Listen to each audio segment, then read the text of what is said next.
ការខូចខាតនៅក្នុងសង្គ្រាម12ថ្ងៃរវាងអ៊ីរ៉ង់និងអ៊ីស្រាអែលយើងដឹងហើយថាសង្គ្រាមនេះបានចាប់ផ្ដើមនៅថ្ងៃទី13ខែមិថុនារហូតដល់ថ្ងៃទី24ខែមិថុនាឆ្នាំ2025នេះបងប្អូនខ្ញុំរាប់ត្រឹមថ្ងៃទី24ដោយសារថ្ងៃទី24គឺជាថ្ងៃដែលប្រធានាធិបតីដូណាល់ត្រាំបានប្រកាសអំពីកិច្ចឈប់បាញ់គ្នារវាងប្រទេសទាំងពីរយ៉ាងណាក៏ដោយក៏ប្រទេសទាំងពីរនៅតែបំពេញកិច្ចឈប់បាញ់គ្នានឹងហើយនៅតែបន្តវាយប្រហារគ្នាថែមទៀតនៅក្រៅកិច្ចឈប់បាញ់គ្នានឹងអញ្ចឹងយើងមកតាមដានទាំងអស់គ្នាថាតើតាមរយៈសង្គ្រាម12ថ្ងៃហ្នឹងដែលគេឲ្យឈ្មោះឲ្យថាសង្គ្រាមហ្នឹងហៅថាសង្គ្រាម12ថ្ងៃអញ្ចឹងក្នុងសង្គ្រាម12ថ្ងៃហ្នឹងមានការខាតបង់អីខ្លះនិយាយដល់ការខាតបង់ដំបូងឡើយយើងនិយាយអំពីការខាតបង់អាយុជីវិតមនុស្សបងប្អូនខាងភាគីអ៊ីស្រាអែលរហូតមកដល់ថ្ងៃទី24អ៊ីស្រាអែលបានរាយការណ៍ថាភាគីខាងអ៊ីស្រាអែលមានការបាត់បង់ជីវិតមនុស្សចន្លោះពី24ទៅ28នាក់បងប្អូននេះបើរាប់ទាំងប្រជាជនស៊ីវិលហើយនិងទាហានចំពោះអ្នករងរបួសត្រូវបានគេរាយការណ៍ថាមានចន្លោះពី500ទៅ600នាក់នេះបើតាមការផ្សព្វផ្សាយអំពីទូរទស្សន៍ CNN ហើយនិងអាជ្ញាធរក្នុងស្រុករបស់អ៊ីស្រាអែលខាងភាគីអ៊ីរ៉ង់វិញបានរាយការណ៍ថាមានចំនួនមនុស្សស្លាប់ចន្លោះពី950ទៅ1000នាក់ហើយភាគច្រើនគឺស្លាប់ដោយសារការវាយប្រហារពីលើដែនអាកាសដោយកងទ័ពអ៊ីស្រាអែលហើយអ្នករបួសវិញត្រូវបានគេរាយការណ៍ថាមានអ្នករបួសរហូតដល់ទៅ1000នាក់ខាងភាគីអ៊ីរ៉ង់ប៉ុន្តែបើយើងក៏លេខមើលតួលេខដែលប្រកាសដោយក្រសួងសុខាភិបាលរបស់អ៊ីរ៉ង់វិញបានប្រកាសថាអ្នករងរបួសមានរហូតដល់ទៅជាង2500នាក់នេះគឺជាតួលេខចេញមកពីក្រសួងសុខាភិបាលហើយក៏មានប្រភពព័ត៌មានផ្សេងទៀតនៅក្នុងស្រុករបស់អ៊ីរ៉ង់ក៏បានប្រកាសអំពីតួលេខខុសៗគ្នានឹងទៀតបងប្អូនប៉ុន្តែបើតាមខ្ញុំផ្ទាល់ខ្លួនអ្វីដែលខ្ញុំអាចជឿបានច្រើនជាងគឺជាព័ត៌មានដែលចេញមកពីក្រសួងសុខាភិបាលខ្ញុំជឿថាពួកគាត់គឺជាអ្នកទទួលមើលការខុសត្រូវព្យាបាលអ្នករបួសអីហ្នឹងពួកគាត់អាចទទួលបានព័ត៌មានជាក់ច្បាស់ជាងបន្ទាប់ពីការប៉ះពាល់ខូចខាតបាត់បង់អាយុជីវិតមនុស្សយើងក៏និយាយអំពីការខូចខាតទៅលើអគារផ្សេងៗនិងហេដ្ឋារចនាសម្ព័ន្ធនៅក្នុងតំបន់ខាងភាគីអ៊ីស្រាអែលទទួលរងការខូចខាតច្រើនទៅលើអគារស្នាក់នៅតំបន់រ៉ាម៉ាត់អាវីវនិងតំបន់បាត់យ៉ាំហើយដែលនាំឲ្យប្រជាពលរដ្ឋជាច្រើនត្រូវបង្ខំចិត្តជម្លៀសខ្លួនចេញពីគេហដ្ឋានរបស់ខ្លួនទៅកាន់តំបន់មានសុវត្ថិភាពអញ្ចឹងតំបន់ទាំងពីរនោះគឺមានការរងខូចខាតខ្លាំងទៅលើផ្ទះសម្បែងរបស់ប្រជាជនមួយចំណែកនៃមន្ទីរពេទ្យសូរ៉ូកានិងបៀសេបាត្រូវបានខូចខាតហើយអ្នកជំងឺជាច្រើនត្រូវបានគេជម្លៀសចេញនៅពេលដែលមានការវាយប្រហារទៅលើមន្ទីរពេទ្យនោះគ្រូពេទ្យដុកទ័រជាច្រើនត្រូវបានគេជម្លៀសចេញទាន់ពេលវេលារួមជាមួយនឹងអ្នកជំងឺជាង50នាក់ទៀតផងដែរដែលត្រូវបានជម្លៀសចេញពីមន្ទីរពេទ្យទាំងពីរខាងលើដែលខ្ញុំបានរាប់ឈ្មោះមិញហ្នឹងថាទទួលរងការវាយប្រហារចំផ្នែកមួយចំនួននៃមន្ទីរពេទ្យទាំងអស់ហ្នឹងទោះបីជាពួកគាត់បានរួចជីវិតប៉ុន្តែការបំពេញការងារផ្សេងៗគឺមិនបានធ្វើទៅឲ្យបានពេញលេញទេដោយសារការរំខានអំពីការវាយប្រហារហ្នឹងហើយក៏ដូចជាមនុស្សជាច្រើនមានការភ័យខ្លាចចំពោះការប៉ះពាល់ដោយសារសារធាតុគីមី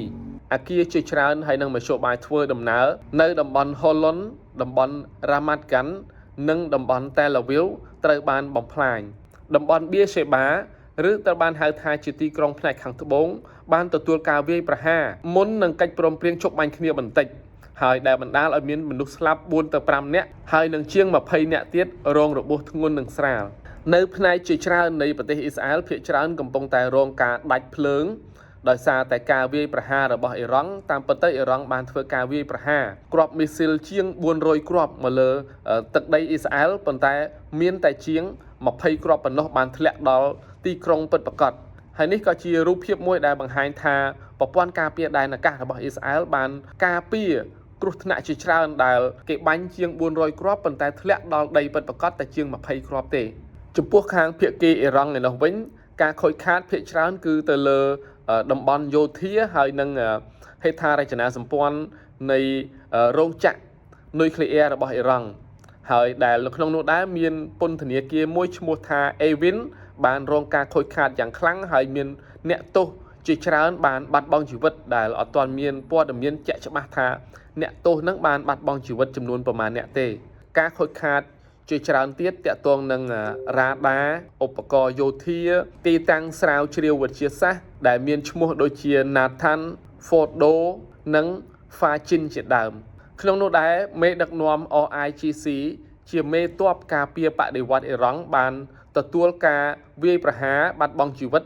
រួមជាមួយនឹងអ្នកវិទ្យាសាស្ត្រដែលមានតួនាទីផលិតនុយក្លេអ៊ែររបស់អ៊ីរ៉ង់ជាច្រើនទៀតក៏បានរងគ្រោះបាត់បង់ជីវិតផងដែរចំពោះប្រជាជននៅក្នុងទីក្រុងតេហេរ៉ង់ភាគច្រើនត្រូវបានជំលះឲ្យចាកចេញពីផ្ទះសម្បែងរបស់ខ្លួនហើយមានប្រជាជនជាច្រើនដែលជាជនស៊ីវិលមិនមែនជាទាហានក៏បានបាត់បង់ជីវិតនិងរងរបួសជាច្រើន